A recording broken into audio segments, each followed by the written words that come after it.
यानी दो की लड़ाई में तीसरा फंस जाता है। और कुछ ऐसा ही हाल आज की तारीख में नायडू बाबू का है। अब कहने को मोदी और शाह के बाद इस मुल्क के तीसरे ताकतवर नेता हैं, थर्ड स्ट्रॉन्गेस्ट एंड पावरफुल।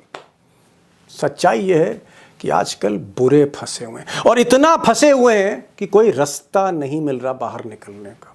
और कभी कभी ऐसी आशंका होती है कि कहीं खुद भी डूबे और मोदी जी को भी साथ ना ले डूबे।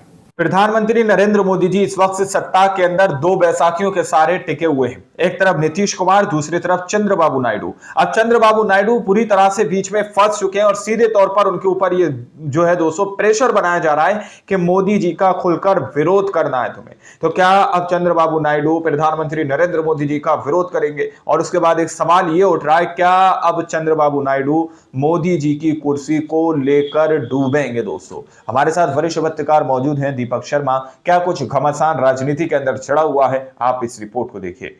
नमस्कार, मैं दीपक शर्मा हूं। मेरे यूट्यूब मंच पर आपका स्वागत है। दोस्तों, अक्सर ऐसा होता है कि ए और बी की लड़ाई में कभी कभी सी फंस जाता है, यानी दो की लड़ाई में तीसरा फंस जाता है। और कुछ ऐसा ही हाल आज की तारीख में नायडू बाबू का है। अब कहने को मोदी और शाह के बाद इस मुल्क के तीसरे ताकतवर नेता हैं, थर्ड स्ट्रॉन्गेस्ट एंड पावरफुल। सच्चाई यह है कि आजकल बुरे फंसे हुए हैं, और इतना फंसे हुए हैं कि कोई रास्ता नहीं मिल रहा बाहर निकलने का। और कभी कभी ऐसी आशंका होती है कि कहीं खुद भी डूबे और मोदी जी को भी साथ ना ले डूबे। मोदी जी को भी साथ ना ले डूबे। लड़ाई है वो मोदी जी की दक्षिण भारत के समूचे विपक्ष से। आप कह सकते हैं कि BJP versus Congress plus DMK plus left plus others. यानी कहीं ना कहीं समूचा विपक्ष एक तरफ है और मोदी शाह बीजेपी दूसरी तरफ है। और जो नायडू बाबू हैं, उनके लिए दिक्कत यह है कि वो मोदी जी के साथ खड़े हैं। मुद्दा दक्षिण का है, लेकिन साथ खड़े हैं मोदी जी के। यही दुखती रख है। अब दोस्तों, अंदर की बात यह है, जो एक्चुअल फैक्ट है वो ये है कि संसद में सीटें बढ़नी है, लोकसभा की, राज्यसभा की। और ये सीटें जो बढ़ेंगी, जिसे परिसीमन कहते हैं, ये जनसंख्या के आधार पर, आबादी के आधार पर सीटें बढ़नी हैं। जाहिर तौर पर उत्तर भारत की आबादी ज़्यादा है, तो मध्य प्रदेश हुआ, उत्तर प्रदेश हुआ, बिहार हुआ, छत्तीसगढ़ हुआ, राजस्थान हुआ, इनकी सीटें बढ़ेंगी। और जो दक्षिण भारत है, जिसने पॉपुलेशन कंट्रोल किया, तमिलनाडु, केरल, कर्नाटक, नायडू बाबू का आंध्र प्रदेश, तेलंगाना, यहाँ सीटें घटेंगी। तो जो दक्षिण के नेता हैं, चाहे वो कांग्रेस के हों, चाहे वो फिर स्टालिन हो, तमिलनाडु के मुख्यमंत्री, ये नायडू बाबू पे दबाव डाल रहे हैं कि भाई ये मोदी जी का ये जो फार्मूला है, ये जो प्लान है, इसका विरोध करिए, विरोध करिए, आप हमारे साथ आइए। नायडू बाबू को समझ नहीं आ रहा है कि करें तो क्या करें, जाएं तो जाएं कहाँ। एक तरफ मोदी हैं, दूसरी तरफ उनके राज्य का इंटरेस्ट है। अगर मोदी जी अड़ गए कि नहीं साहब डिलिमिटेशन तो होगा, मान लीजिए, तो फिर नायडू बाबू फिर कहाँ खड़े हैं? क्या सरकार से निकलना पड़ेगा? क्योंकि आंध्र प्रदेश की आप कह रहे हैं सीटें कम हो रही हैं। धर्म संकट, राजनीतिक संकट, अस्तित्व का संकट, सब कुछ हो जाएगा नायडू जी के लिए। क्योंकि जैसा मैंने कहा, नायडू जी वापस जाके आंध्र प्रदेश में ये तो नहीं कह सकते कि आपकी 25 के बजाय देखिए हम सत्ता में हैं और आपकी सीट 25 से 21 करके लाएं। ये तो कोई राजनेता कह नहीं सकता। उसके बाद तो मतलब आप कैसे अगला चुनाव जीतेंगे, कैसे वहां पे टिकेंगे, वो तो जाहिर है ये रास्ता तो उनके पास उपलब्ध है ही।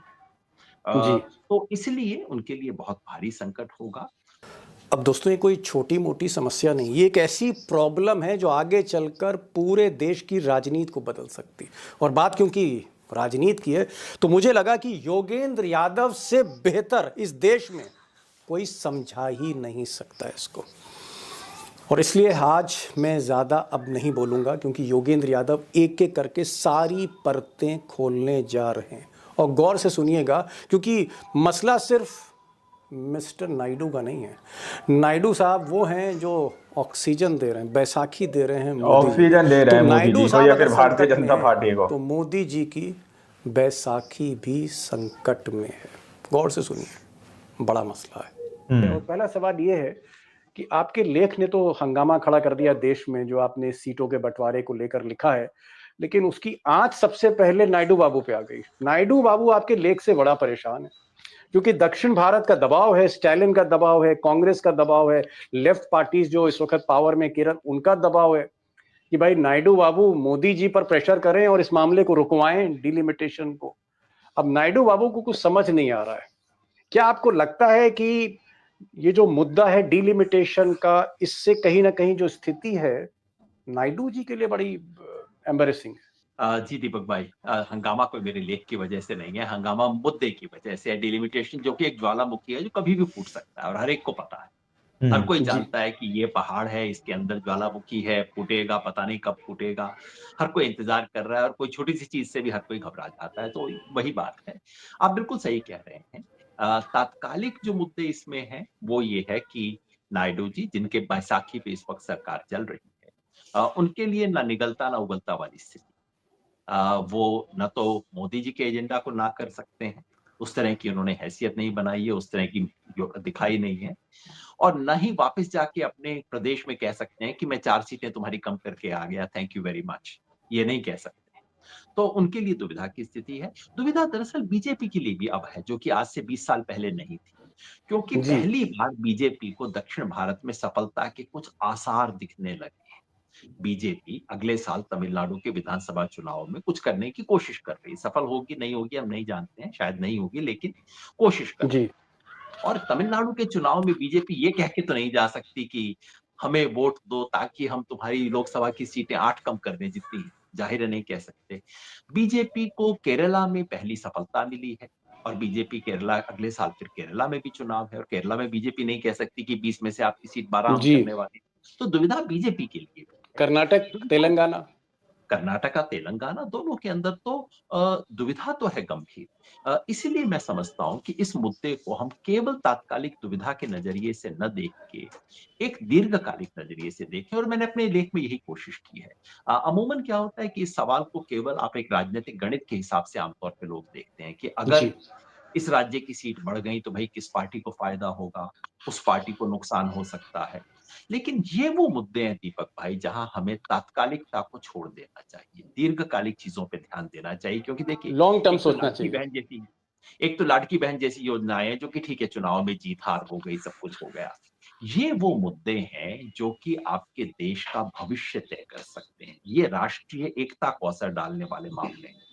और दुनिया का इतिहास बताता है, हमारा अपना पिछले 70 साल का इतिहास बताता है कि इन सवालों को बहुत संवेदनशीलता से, बहुत समझ-बूझ के साथ हैंडल करना चाहिए। इसमें लठैती से काम नहीं चलेगा। बाकी मुद्दों पे कभी-कभी चल जाती है लठैती, आपने दबाव डाल लिया, बहुमत का सहारा ले लिया, दबा लिया। ये सवाल है जहां इस तरह की कोई भी चाल दीर्घ काल में बहुत गहरा नुकसान कर सकती है। इसलिए मैंने खुल के ईमानदारी से वो बात लिखी जो कई लोगों के मन में तो होगी। मैं नहीं समझता कि मैं पहला व्यक्ति हूँ जिसके मन में ये बात आई, लेकिन वो खुल के लिख नहीं रहे हैं। और मैंने साफ तौर पे कहा कि भैया, इस जी इस नाजुक मोड़ पर सबसे अच्छा होगा कि हम डिलिमिटेशन की बात को अब सदैव के लिए भूल जाएं। ये 20 साल 25 साल का प्रपंच करना बंद करें, सदैव जी। के लिए भूल जाइए, पत्थर की योगेन जी, लकीर है, ऐसा मान लीजिए। जी। माफी चाहूंगा यहाँ पे बीच में टोक रहा हूँ। आप कह रहे हैं, आप एक तरह की वकालत कर रहे हैं कि जहाँ ये जो सीटों का बंटवारा है लोकसभा राज्यसभा में, जो जनसंख्या के आधार पे होता है और काफी बरसों से पेंडिंग है, और मोदी जी उसको कराना चाहते हैं, या मजबूरी भी आप कह लीजिए। आप कह रहे हैं कि साहब ये सीटों का बंटवारा, ये जो डिलिमिटेशन है, इसको मत करिए। उत्तर प्रदेश की सीटें बढ़ रही हों या तमिलनाडु की सीटें घट रही हों, इसको कभी भगवान के कभी सी वास्ते फंस मत जाता है। करिए, इसको टाल दीजिए 25-30 साल के लिए या हमेशा के लिए टाल दीजिए। जो सीटें जिसकी हैं उतनी। ऐसा क्यों कह रहे हैं? अगर ये डिलिमिटेशन हो गया, मान लीजिए जनसंख्या को आधार मान लिया गया, मैं बहुत एक लेमैन क्वेश्चन पूछ रहा हूँ, एक आम आदमी की उससे पूछ रहा हूँ कि आप इतना विरोध क्यों कर रहे हैं इसका, कि भाई खत्म करिए, ये चैप्टर क्लोज कर दीजिए, ऐसा क्यों कर रहे हैं? आपको ऐसा कौन सा डर लग रहा है देश को लेकर? बिल्कुल वाजिब सवाल है, और चूंकि लेमैन के लिए कर रहे हैं तो मैं हमारे हो सकता है कुछ दर्शकों को एग्जैक्टली समझ ना हो मोदी जी डिलिमिटेशन को ही क्या है, साथ 1 न मिनट लीड़ो वो भी कोई। बता दूं। दरअसल इसमें जी 2 अलग हिस्से हैं। एक जिसको हिंदी में परिसीमन बोला जाता है, दूसरा जिसको हिंदी में आवंटन, पुनर्आवंटन हम कहें। यानी कि एक तो बाउंड्री नए तरीके से ड्रॉ की जाती है कॉन्स्टिट्यूएंसीज की, दूसरा किस राज्य को कितनी सीटें मिलनी चाहिए उसका कोटा फ्रेश तय किया जाता है। पहले पे किसी को एतराज नहीं है, वो हुआ है, 2001 के बाद भी हुआ था और वो अगले साल भी हो सकता है। यानी कि हरियाणा को मान लीजिए 10 सीट है, 10 की 10 रहेंगी, लेकिन 10 में से कौन-सी सीट बढ़ जाएगी जहाँ जनसंख्या थोड़ी कम होगी, और गुड़गांव और फरीदाबाद जैसे इलाके जहाँ जनसंख्या बहुत ज़्यादा हो गई है, ये सीटें थोड़ी-सी सिकुड़ जाएँगी अपने भौगोलिक आकार में। ये जी। स्वाभाविक प्रक्रिया है, ये होती है, इसे हम परिसीमन कहेंगे। तो कुछ गाँव, कुछ इलाके जो पहले गुड़गाँव में होते थे, वो अगली बार हो सकता है महेंद्रगढ़ में चले जाएँ इत्यादि, ये सब होगा। इस पे किसी को ऐतराज़ नहीं है। जो ऐतराज़ है वो इस बात पे है कि क्या हरियाणा की सीटें 10 की बजाय 11-12 होनी चाहिए, 8-9 होनी चाहिए? संविधान में स्पष्ट रूप से लिखा था कि हर 10 साल के बाद ये आवंटन फ्रेश होना चाहिए, हर जनगणना के बाद। MK स्टालिन ये हो। अ, दो 1951 में पहली बार हुआ, जिसके आधार पे 52 में चुनाव हुए। फिर 61 के बाद हुआ, जनगणना के बाद, 71 के बाद हुआ जैसे संविधान में दिया था। लेकिन 76 के समय कुछ राज्यों ने कहा कि भाई इंदिरा जी, आप हमें तो कह रही हैं कि जनसंख्या का आप कंट्रोल कीजिए, और दूसरी तरफ आप कह रही हैं कि जनसंख्या अगर आपने कंट्रोल कर ली तो आपकी सीटें कम हो जाएँगी, ये कैसे चलेगा? तो उस वक़्त एक समझौता हुआ और ये कहा गया कि चलिए 25 साल के लिए इस मामले को टाल, परिसीमन ही टाल देते हैं 25 साल, तो परिसीमन आवंटन दोनों टर्म। फिर 2001 के अंदर दोबारा ज्वालामुखी खड़ा हो गया। दोस्तों, आप लोगों ने इस वीडियो को शुरू से आखिर तक देखा। वीडियो के अंदर साफ तौर पर बात की गई है कि किस तरह से चंद्रबाबू नायडू के ऊपर तमिलनाडु के MK स्टालिन सीधे तौर पर ये प्रेशर बना रहे हैं कि मोदी जी के सीधे तौर पर उनसे कहो या फिर उनका विरोध करो कि ऐसा नहीं होगा, क्योंकि वो सीटें बढ़ाने के लिए सीधे तौर पर जो है एक नियम बना रहे हैं कि भाई सीटें बनाई जाएंगी जनसंख्या के आधार पर। तो अब तमिलनाडु के अंदर तो जनसंख्या नियंत्रण में है, तो वहां के लोग कम है, तो इसलिए वहां की सीटें कम रहेंगी। इसलिए सीधे तौर पर जो है कहीं ना कहीं नायडू के ऊपर ये प्रेशर बनाया जा रहा है कि आप प्रधानमंत्री नरेंद्र मोदी जी का विरोध करिए। तो अब सवाल ये उठ रहा है दोस्तों कि अगर नायडू मोदी जी का विरोध करते हैं, नायडू अगर मोदी जी का विरोध करते हैं, तो क्या मोदी जी नायडू को अपनी सत्ता से बाहर कर देंगे? ये सवाल अपने आप में बहुत बड़ा है।